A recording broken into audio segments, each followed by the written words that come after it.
Amis du jour, chalutations. Pour les petits nouveaux, moi c'est Sekhmet et je vous souhaite la bienvenue dans mon podcast littéraire.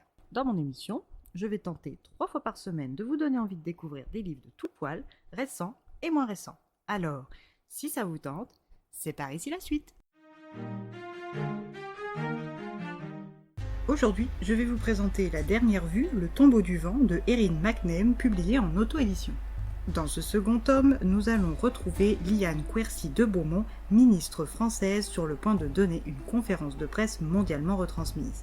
Plus tôt dans la journée, elle a accordé une interview exclusive à sa journaliste de mer Rose Quercy Chiao. Liane a prévu de faire des révélations chocs dont même son assistante ministérielle Jeanne et son chef de cabinet Mario d'Acosta n'ont aucune connaissance. Quelques jours avant son allocution, Liane souffrait de malaise, de perte de connaissance, d'état de faiblesse, ce qui n'a pas manqué d'inquiéter sa meilleure amie Louise. Avec Liane, elles sont comme des sœurs. Leur mère étant devenue meilleures amies à la naissance de Louise, elles ont été élevées comme des cousines. Et ce n'est pas quand le lama du monastère de Chaoming est venu chercher Liane pour entamer sa formation d'héritière des vues que les filles se sont séparées.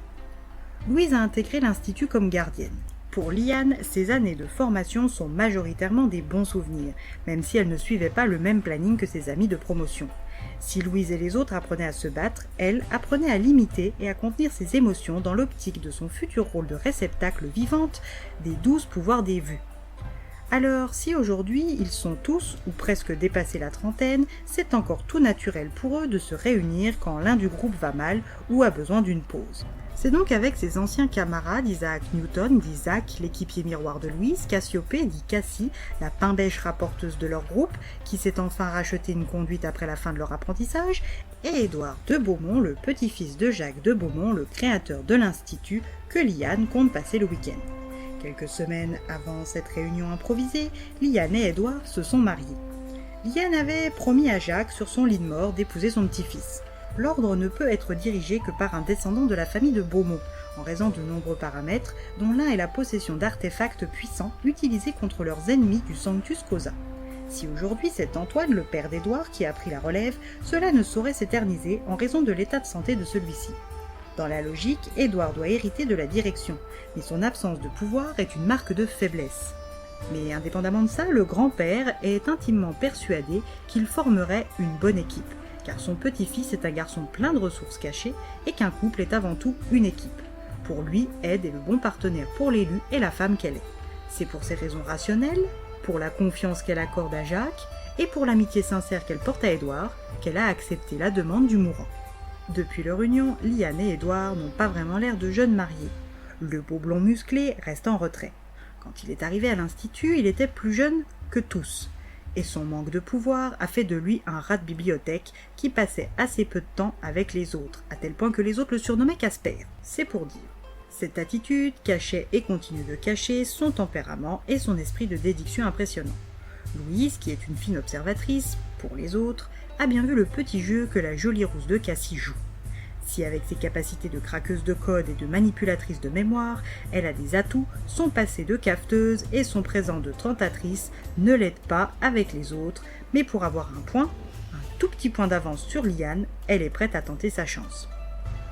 Malheureusement pour elle, Édouard n'est pas intéressé, trop amoureux de sa femme, qu'il sait ne pas mériter et qu'il craint de perdre à cause de son grand-père entremetteur. Depuis que le joyeux groupe est arrivé dans leur QG, au chalet, les esprits se détendent, les corps se reposent. Un colis rapporté de Paris remet en service les neurones de toute l'équipe. 13 livres et un coffret sculpté en bois de citronnier, si on en croit Cassie, la fille d'un ébéniste, ainsi qu'une rose Moonchild qui ne pousse qu'à l'Institut. L'équipe comprend qu'il faut résoudre une sorte d'énigme dont la clé est les titres des livres. Et le plus doué pour cette tâche est Zach. Depuis son arrivée à l'Institut, après avoir été nommé gouverneur de la branche britannique de l'ordre, Zach, qui a été éduqué par Louise pour son apprentissage du français, a développé un talent avec les lettres, les rébus, et celui-ci n'échappera pas à la règle. Pour savoir où tu vas, tu dois savoir d'où tu viens. Trouver le journal de Rose. Avec les couvertures, tel était le message. Liane, qui a une relation fusionnelle avec sa mère, doute et craint en même temps que celle-ci lui ait caché quelque chose d'important. Elle sait qu'elle a été adoptée, car trouvée dans la forêt, dans un lieu du nom du berceau de la lune, qu'elle a un frère Tao, et que son père, pour des raisons de sécurité, a dû se cacher à sa vue tout en faisant partie intégrante de sa vie. Que peut-elle bien découvrir de plus? Et où Rose a-t-elle caché ce carnet révélateur? En dehors du chalet, où ils aiment se réunir, la situation est compliquée. Les membres du Sanctus Causa sont sur le qui-vive et veulent empêcher à tout prix Liane de rejoindre la dernière vue en Chine. Feng, la chamanesse de 120 ans, ce petit bout de femme extraordinaire et aimante, celle que l'on surnomme Bo, la précieuse, est sur le point de passer dans le monde des esprits. Le temps que possède l'ordre des gardiens pour emmener Liane en Chine, en toute sécurité, est compté.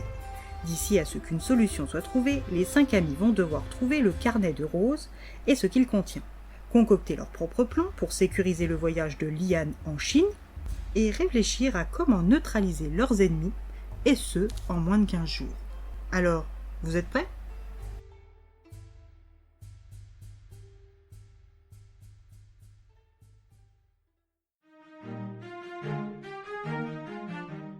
Un second tome qui se lit bien malgré quelques bémols pour moi. Une plume toujours aussi dynamique et agréable, une fin ouverte qui pourrait un jour peut-être s'ouvrir sur un tome 3. Et bien voilà, j'en ai fini pour aujourd'hui. J'espère que cet épisode vous aura plu et vous aura donné des nouvelles idées de lecture. Si vous souhaitez découvrir d'autres petits bonbons littéraires tout droit sortis de ma bibliothèque, je vous retrouve le jeudi 7 août prochain pour un nouvel épisode. Et si d'ici là je vous manque de trop, n'hésitez pas à me rejoindre sur mon compte Instagram, @leslectures de Sekhmet. Sur ce, chalut les amis, et à la prochaine.